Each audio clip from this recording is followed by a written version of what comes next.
Hey there and welcome. If you're a new teacher, you already know that one of the biggest, if not the biggest, challenge is just managing the classroom itself.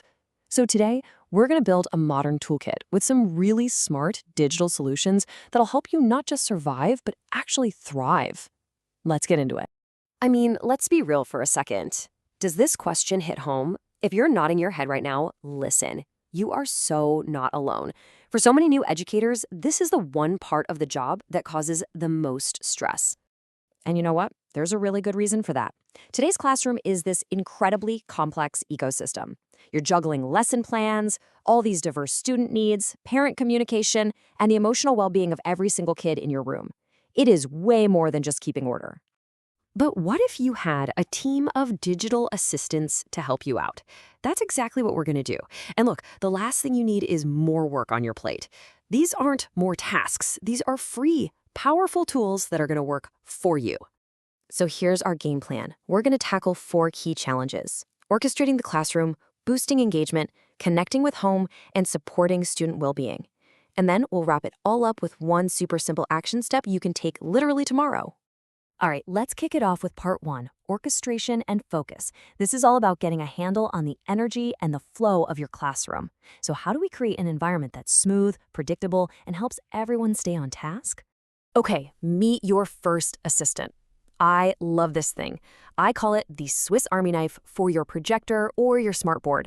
Seriously, Classroom Screen is this amazing all-in-one dashboard that's about to become your new best friend.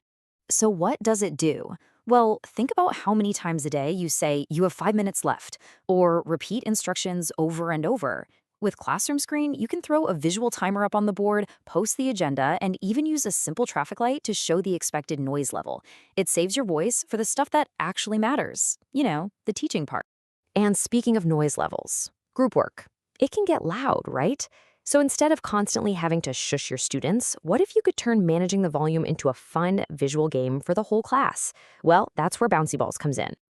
It's honestly genius. The balls on the screen just bounce higher and higher as the room gets louder. The class's goal? To work together to keep the balls calm. It's not about punishment at all. It's about giving them immediate visual feedback that actually helps them learn how to self-regulate. And it's super engaging.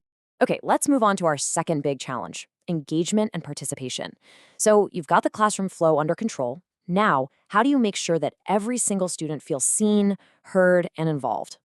This is one of my absolute favorite tools. Now, Wheel of Names, it might just look like a fun, colorful spinner, but I really want you to think of this as your secret weapon for equity. This thing ensures that participation is random, fair, and kind of excited. Because let's face it, we all have those unconscious biases. We might call on the kid who always has their hand up first. This wheel completely removes that. Every student knows they have an equal chance of being picked, so it encourages everyone to be ready to share. Oh, and it's also a fantastic way to create random groups in like 2 seconds flat. All right, on to part 3. We've got the classroom running smoothly, kids are engaged, but we all know that learning doesn't just stop at the school doors. So how do we build that really strong, seamless communication bridge with our students' families? One fantastic tool for this, especially if you're in the younger grades, is ClassDojo. Now, this is not just another messaging app. It's really designed to help you transform your classroom into this vibrant community that actually includes parents in the day-to-day journey. ClassDojo really shines when it comes to positive reinforcement. And here's a little pro tip. Instead of just generic points for good behavior, try creating custom points for things like creative problem solving or helping a classmate. It totally shifts the focus. Plus, you can easily share the wins. You can snap a picture of a student's amazing work and send it directly to a parent through the portfolio, or post a class photo to the classroom story for everyone to see. Now, for more streamlined, straightforward communication, especially if you're teaching older students, there's Remind. Think of this as your go-to tool for sending out essential announcements and messages, and doing it securely and super efficiently. Honestly, the biggest selling point for so many teachers is the security. You never, ever have to share your personal phone number. I mean, how huge is that? You can send a quick announcement to the entire class about a test reminder or a private message to just one parent, all from the same place. And its built-in translation feature, absolute game changer for bridging language gaps with families. So, which one should you use? It really just comes down to this. ClassDojo is amazing for younger grades where you're really focusing on tracking behavior and building that whole class community with portfolios. Remind is fantastic for older grades where the priority is just simple, direct announcements and logistics. And now for our final, and you could argue our most important section, student well-being.